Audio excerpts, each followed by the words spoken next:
हरिओम प्रिय दर्शकों, यदि आपकी सिंह राशि या सिंह लग्न है तो इस वीडियो को पूरे ध्यान से देखिएगा, समझिएगा। क्योंकि जैसे कि आपने थंबनेल में पढ़ा कि 30 नवंबर से लेके और 6 अप्रैल 2024 तक ये जो समय है, ये आपसे जो लोग जलते हैं उनका बुरा समय अब चालू हो चुका है। तो ये 30 नवंबर से बहुत महत्वपूर्ण स्थिति बन रही है। कारण इसका हम जानेंगे आगे। जैसे आप कोई जॉब करते हैं या आप बिजनेस करते हैं तो आपका व्यापार, आपका बिजनेस बहुत तेज़ी से आगे बढ़ रहा है, आपको सफलताएं मिल रही हैं, तो बहुत लोग इससे भी जलने लगते हैं कि आप इतना आगे क्यों बढ़ रहे हैं। इसके अलावा हम एक बहुत महत्वपूर्ण बात करने वाले हैं कि सिंह राशि वालों की लॉटरी लगने वाली है। कैसे लगेगी वो भी हम जानेंगे और कब लगेगी। तो देखा जाए तो चाहे आप व्यापार करते हो, चाहे आप नौकरी करते हो, जैसे आप नौकरी कर रहे हैं तो जहाँ भी कर रहे हैं तो वहाँ और भी लोग होते हैं साथ में, तो वो लोग इस चीज़ से जलने लगते हैं कि आपका प्रमोशन हो रहा है, आपकी सैलरी बढ़ रही है। तो इसकी वजह से भी बहुत लोग जलने लगते हैं और कोशिश करते हैं कि आप आगे ना बढ़ पाएँ। ऐसा होता है कि नहीं बताइएगा। और बहुत लोग तो घर के लोग होते हैं, परिवार के लोग होते हैं, बहुत लोग बाहर के भी होते हैं, पड़ोसी लोग, जो कि आपसे जलते हैं। ये इतना आगे कैसे बढ़ रहा है, इतना सक्सेस कैसे प्राप्त कर रहा है, या किसी भी कारण से लोग जलने लगते हैं। तो उन लोगों का अब बुरा समय चालू हो चुका है। और जिसने भी बुरे कर्म किए हैं, गलत कर्म किए हैं, किसी का अनहित किया है, उसका अब एक एक करके हिसाब होने वाला है।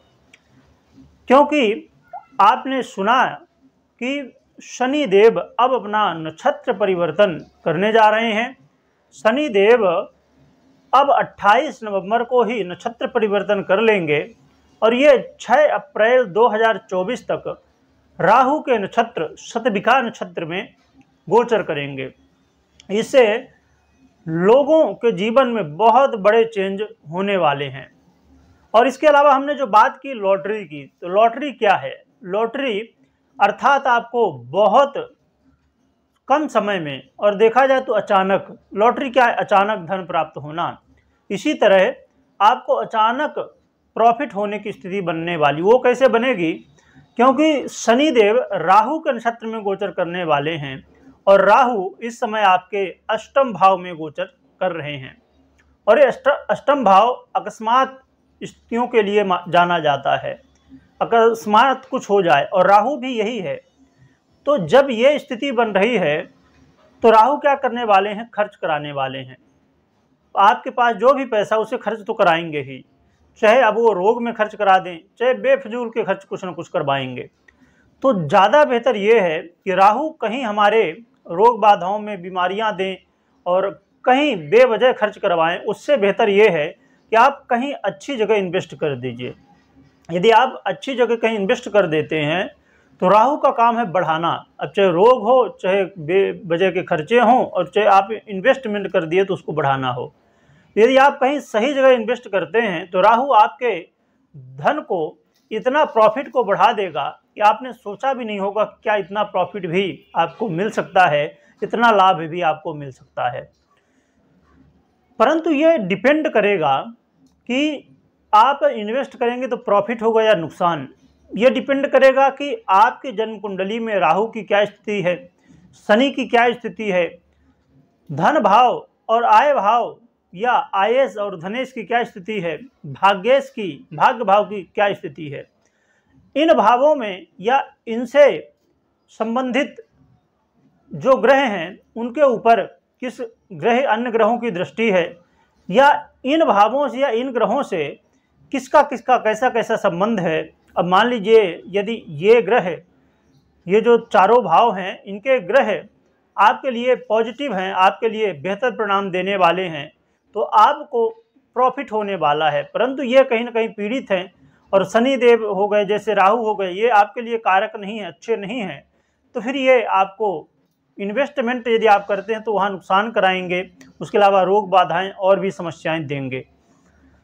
तो इसमें समझने वाली बात यह है कि आपको अपनी जन्म कुंडली को चेक करना चाहिए कि क्या स्थिति है।